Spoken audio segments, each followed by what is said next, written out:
Although the idea of a symbiosis between madness and creativity has been mused upon for ages, this notion, which remains a popular trope, started to gain particular currency in Western culture in the early 19th century.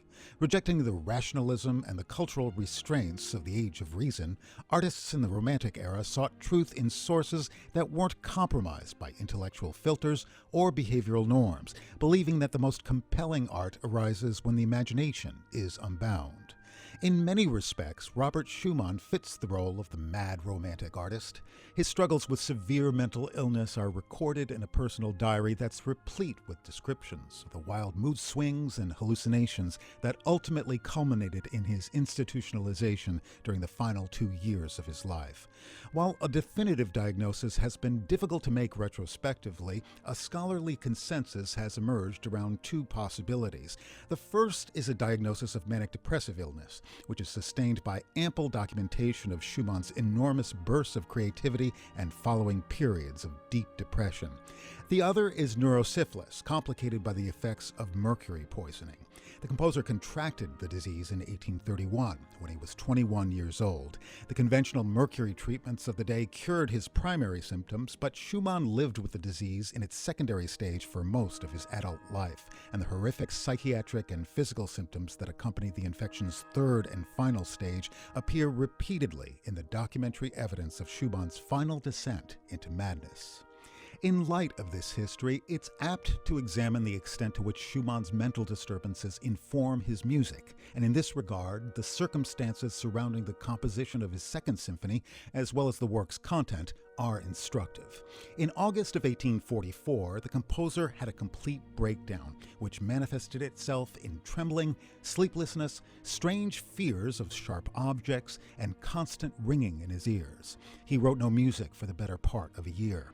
As his symptoms began to ease in the spring of 1845, he began to work again, expanding a fantasy for piano and orchestra he'd written 4 years earlier into his beloved piano concerto in A minor. He also immersed himself in the music of Bach, and in December, he began work on his Second Symphony, completing a piano version of the entire piece in just 3 weeks. His still fragile psychological state made the process of orchestrating the piece more challenging, and he only completed it 3 weeks before its November 5th premiere in Leipzig, conducted by Mendelssohn.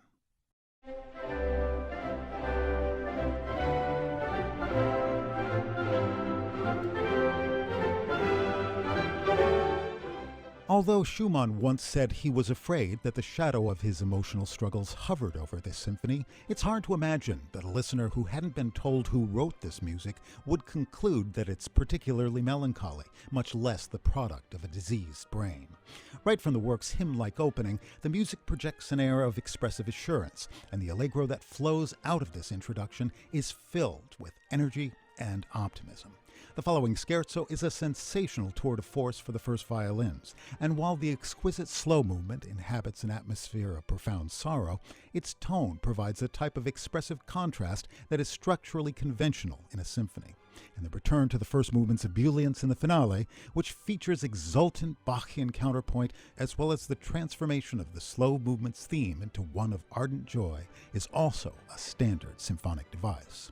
And so, what are we to make of the fact that an artist besieged with fits of debilitating mental illness could, and would, compose a large-scale work that betrays little, if any, trace of his condition?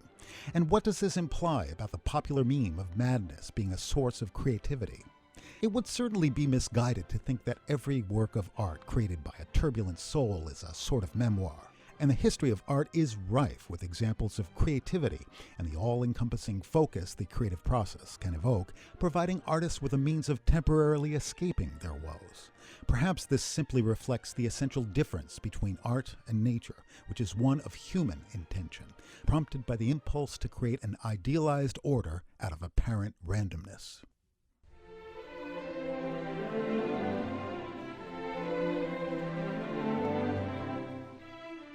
In this respect, the inspiration Schumann found in the music of that ultimate sonic artificer, Bach, is revealing, and he was far from alone among musicians in his veneration of the Baroque master's ability to create stunningly profound musical structures.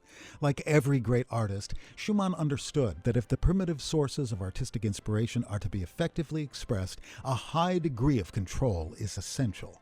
When the music of his final years founders, it's not because of an excess of wild, naturalistic, quasi-diabolical expression, but rather because its lack of focus and organization creates a blunted, washed-out effect.